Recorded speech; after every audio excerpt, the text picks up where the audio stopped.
कि जितना दिया सरकार ने मुझको,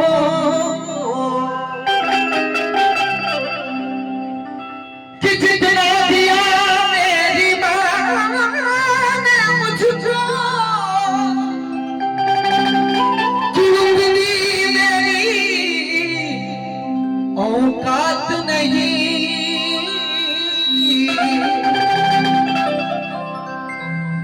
कि अजिए तो करम है उनका वरना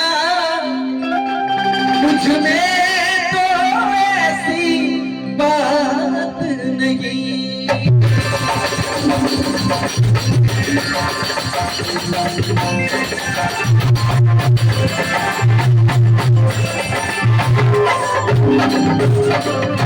और दो लाइन आप सबके लिए समर्पित करता हूं, इसलिए कि आप नहीं होते तो हमारा कोई औचित्य नहीं होता, हमारा कोई मतलब नहीं होता।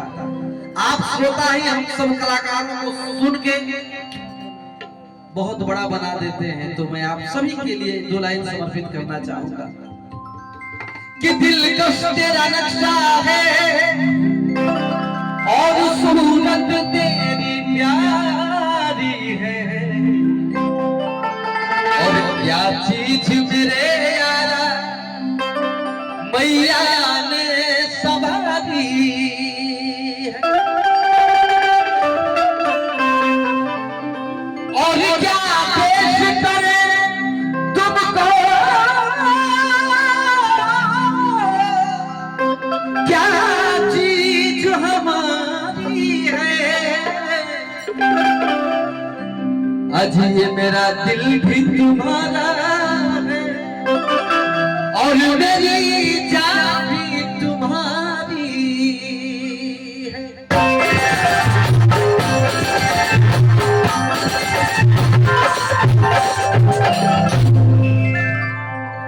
और आइए कुछ पुरानी भजनों से, कुछ पचरा से आप सबका सेवा कि हमें